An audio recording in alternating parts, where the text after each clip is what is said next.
इसी से ही face wash करेंगे।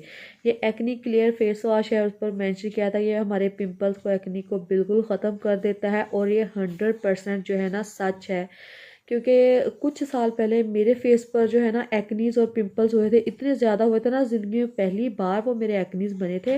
और मैं इतनी परेशान थी कि शायद ये कभी भी ख़त्म ना होंगे, जितने वो बन चुके थे ना फेस पर। मगर ना तब मैंने ये फेस वॉश यूज़ किया था, और इसके यूज़ करने के बाद ना मेरे एक्नीज बिल्कुल ख़त्म हो गए थे। उसके बाद जो सेकंड नंबर पर मैं आपको बताने लगी हूँ, जब भी आपने धूप पर में जाना है ना, तो जैसे आगे गर्मियाँ आ रही हैं, अगर आपने चूल्हे के पास काम करना है, हीट में काम करना है, या आपने कहीं बाहर जाकर काम करना है, बाहर धूप में जाना है, शॉपिंग के लिए जा रहे हैं, वैसे घर से बाहर जा रहे हैं ना धूप में, तो जिनको एक्नी है ना, वो ख़ास तौर पर ये जो मैंने आपको दिखाया है सन ब्लॉक, रिवाज यूके का सन ब्लॉक है।